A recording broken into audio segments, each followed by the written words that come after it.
Hello. प्रणाम मित्रों। आज मैं इंटरनेट पे देख रहा था, एक वीडियो ने मेरा ध्यान आकर्षित किया। वीडियो था एक मंदिर का, जो उसका कोई नाम तो नहीं दिया, लेकिन मंदिर तो बहुत है, कहीं भी हो सकता है। बड़ा मंदिर था। बड़े मंदिर में वो जो भक्त थे वो दर्शन करने के लिए गए थे। उन्होंने बताया कि एक महिला जिसकी गोद में बच्चा था, वो बच्चा भी रो रहा और वो महिला भी रो रही। और उसने बताया कि मैं 12-13 घंटे से खड़ी हुई उस लाइन में और मेरा नंबर नहीं आ रहा। और मेरे पीछे जो लोग आए थे वो आधे घंटे में ही दर्शन करके चले जाते हैं। भैया, मैं तो गरीब हूँ, मैं इन लोगों के लिए 500 रुपये का मैं वीआईपी पास नहीं खरीद सकती, इसलिए मैं परेशान हूँ, मेरी बच्ची भी परेशान है। तो मैं भी स्तब्ध रह गया। पहले भी ऐसी घटनाएं सुनी थी कितनी ही। तो हम जैसे लोग तो पॉजिटिव थिंकिंग जो करते हैं वो ये सोचते हैं कि कभी कभार कोई लेट हो गया होगा, ऐसा हुआ होगा, वैसा हुआ होगा। हम उसको ज़्यादा हवा देने का इच्छा नहीं होती, तो सुन के अनसुना कर देते हैं कि कभी कुछ हो गया होगा ऐसा। और ये वीआईपी टिकट और ये पास, ये सब कुछ लोग झूठे आरोप लगा रहे होंगे। जल्दी से इस बात पे भरोसा नहीं हुआ था मेरा तो, कि मंदिरों में भी ऐसा होता है, इतनी घटिया हरकत होती है, जहां ये अपने पैरों पे कुल्हाड़ी मार रहे हैं। ऐसी घटनाएं होंगी तो लोग सोचने को मजबूर होंगे कि ये क्या हो रहा है, और ये भगवान के लिए हो रहा है, भगवान के नाम पे ये हो रहा है, और भगवान के आंखों के सामने हो रहा है, दिए के नीचे अंधेरा। तो ये कब तक चलेगा? नहीं चलेगा। आप देख लेना, ये पुजारी पंडे जो पैसा कमाने के लिए अंधे हो रहे हैं, एक दिन ऐसा होगा कि मंदिरों में ये अभी भीड़ लग रही है ना, भीड़ तो छोड़ो, मंदिरों में लाइन देखना मुश्किल हो जाएगा। कब तक चलेगा? मेरे जैसे लोग तो इनकी लाइनों में नहीं जाते कभी। हम तो कभी गए नहीं। मैं तो ओशो का सन्यासी हूँ। तो ओशो ने किसी भी धर्म स्थल को ऐसे नहीं कहा कि वह नहीं जाना चाहिए या वह उसकी उपेक्षा करो, किसी भी धर्म का हो वो। ओशो धार्मिकता की तारीफ करते थे, धार्मिकता का पक्ष लेते थे, धर्म का नहीं। तो मंदिरों में जो पाखंड हो रहा है, ओशो इसके खिलाफ थे। इसलिए मैं तो कभी नहीं गया। ऐसी पाखंड जहां हो रहा है वह मेरी समझ में नहीं आते। 12-12 घंटे खड़े क्यों रहते हैं? ये धारणा फैला रखी है कि भगवान के पास जाके सारी समस्याओं का समाधान होता है, जो मांगते हो वो मिलता है। एकदम गलत है। तो क्या करें? तो सबसे पहला काम तो ये करें कि जो गलत हो रहा है उसका विरोध करो। क्यों खड़े हो? क्यों, आप पागल कुत्ते ने काटा है कि 12-12 घंटे आप लाइन में लग रहे हो? कितनी बार लाइन में लग चुके जिंदगी में, कुछ मिला क्या? पता नहीं कब जिसने कसम ही खा रखी है कि हम न सोचेंगे न समझेंगे, और हम एक भेड़ चाल चलते रहेंगे। तो ये क्या कहें इनको, समझ से बाहर है।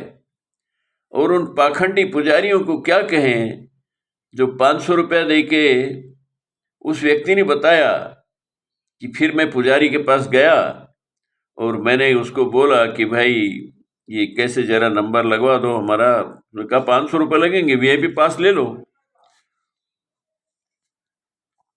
फिर उसने पूछा कि और कुछ 500 के, मैं 1000 रुपये देने को तैयार हूं, और कुछ स्पेशल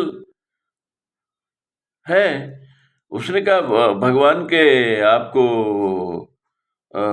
उनके चरणों में जल चढ़ाने की सुविधा मिलेगी 1000 रुपया दोगे तो उसने कहा कि और ज्यादा दूं तो और क्या सुविधा? उसने कहा कि अगर आप 11,000 देंगे तो भगवान के चरणों में चढ़े हुए फूल जो श्रद्धालु चढ़ाते हैं, फल फूल, वो मिलेंगे आपको। वो आदमी और थोड़ा आगे बढ़ा, उसने कहा कि मैं और ज्यादा दूं तो 51,000 दूं तो आप भगवान को साक्षात मेरे से दर्शन करवा दो। 51,000 दे दूंगा। और 1,00,000 दूं तो क्या मेरे घर पे बुला सकते हो? तो तब उन्होंने कहा कि वो पुजारी के कान लाल हो गए। वो समझ गया कि ये पोल पट्टी पकड़ने वाला कोई पत्रकार होगा। उसने कहा नहीं, बेकार की बातें मत करो, ये सब संभव है कि भगवान यहाँ आए? तो ये कैसे संभव हो गया? 10,000 में जो फूल दोगे वो क्या करेंगे, उसका क्या होगा उसका? और फिर वो बोलते हैं कि आप बाहर जाइए, क्योंकि पोल पट्टी जहाँ पकड़ी जाती है वहाँ पुजारी के पास बस यही जवाब होता है कि आप चाहिए। वो समझ जाता है कि ये कोई पत्रकार है, ना ये 500 का वीआईपी पास लेगा, ना ये 5,000 का फूल चढ़ाएगा, ना पानी चढ़ाएगा, कुछ नहीं, जाके छापेगा मेरे खिलाफ। तो ऐसा करके वो वापिस आ गए। जो जो आदमी जाग गया इन सब घटनाओं के प्रति, जाग के देखता है, जिसमें अवेयरनेस है, जिसमें होश है, होशपूर्वक ये सब देखता है, वो समझ जाता है कि ये कुचक्र क्या चल रहा है। लेकिन आम आदमी नहीं समझता। बहुत से लोगों के पास पैसा बहुत है, वो 500 देंगे, 5,000 भी देंगे, फूल फल चढ़ाने के लिए 10,000 भी देंगे, लेकिन उनकी समझ से बाहर है ये बात कि ये सब भगवान के नाम पे हो रहा है। अगर भगवान होते तो ये सब होने देते क्या? कैसी नासमझी है। और अशिक्षित लोग कम हैं इस भीड़ में। आप देखें, किसी आदिवासी को देखा आपने मंदिर में धक्के खाते हुए? क्योंकि वो अशिक्षित है। उसको जो उसके माँ बाप ने बता दिया कैसे पूजा, कैसे प्रार्थना, क्या करनी है, उसी हिसाब से करते हैं। अनपढ़ लोग वो भी थोड़ा कम करते हैं, लेकिन भेड़ चाल में अभी तो गांव के लोग भी बहुत भेड़ चाल में चलने लग गए। तो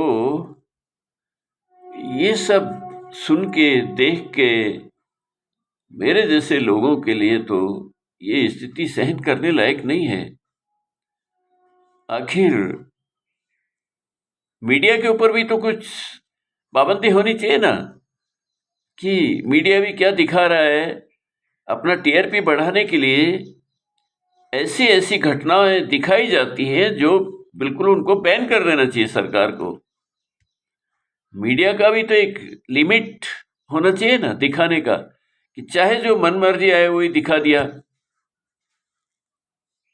अभी मैं देखता हूँ, यूट्यूब पे देखता हूँ कि कितने सारे वीडियो ऐसे चलते हैं जिन पे बैन होना चाहिए, कि ये अलाउड नहीं है, ऐसा आप कैसे दिखा रहे हैं। हर चैनल के ऊपर एक आदमी को बिठा रखा है, वो भविष्यवाणी करता है, ज्योतिष है, बताता है, और हर एक मीडिया वाले बिठा के रखते हैं और उनको पैसा देते हैं पर डे के हिसाब से। क्यों? टीआरपी बढ़ती है। तो अगर गलत नैरेटिव दिखा से टीआरपी बढ़ती है, तो क्या गवर्नमेंट की ड्यूटी नहीं है कि उसको गलत को बैन करे? है। लेकिन गवर्नमेंट का तर्क क्या है? इन लोगों का तर्क क्या होता है कि क्या करें, हम क्या करें, लोगों की डिमांड है, देखते हैं।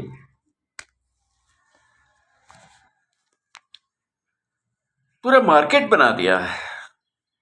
क्या धर्म को भी मार्केट बना देना चाहिए? क्या धर्म का भी डिमांड एंड सप्लाई के नियम लागू होने चाहिए कि धार्मिक संस्थानों के ऊपर?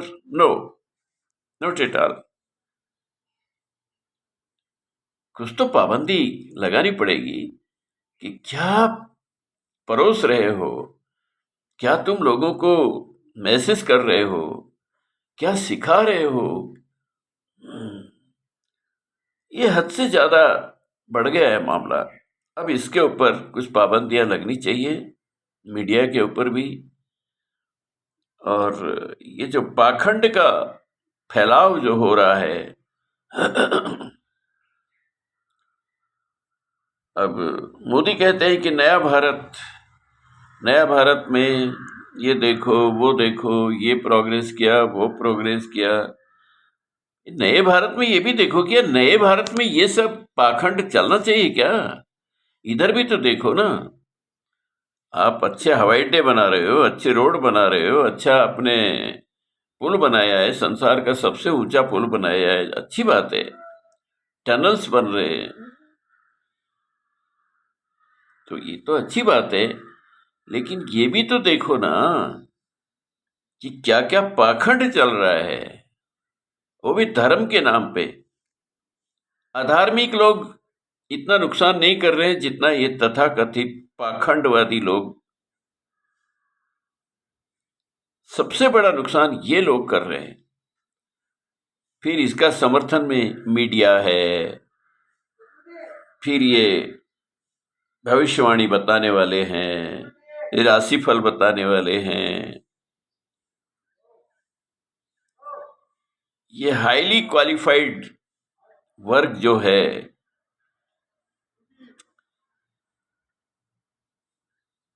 इनसे अपेक्षा तो ये रहती है कि ये कुछ अच्छा बताएंगे। लेकिन वो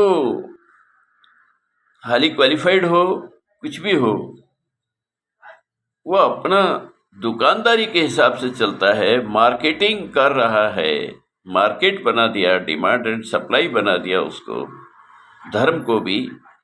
तो आज नहीं तो कल लोग इसके खिलाफ खड़े होंगे, और मंदिरों में जो लाइन है वो एक दिन ढूंढते रह जाओगे कि गए कहाँ भक्त। ये स्थिति होने से पहले मैं तो कहता हूं कि तरस जागो, समझो इस चीज को, देखो और इसका उपाय करो। ओके, प्रणाम।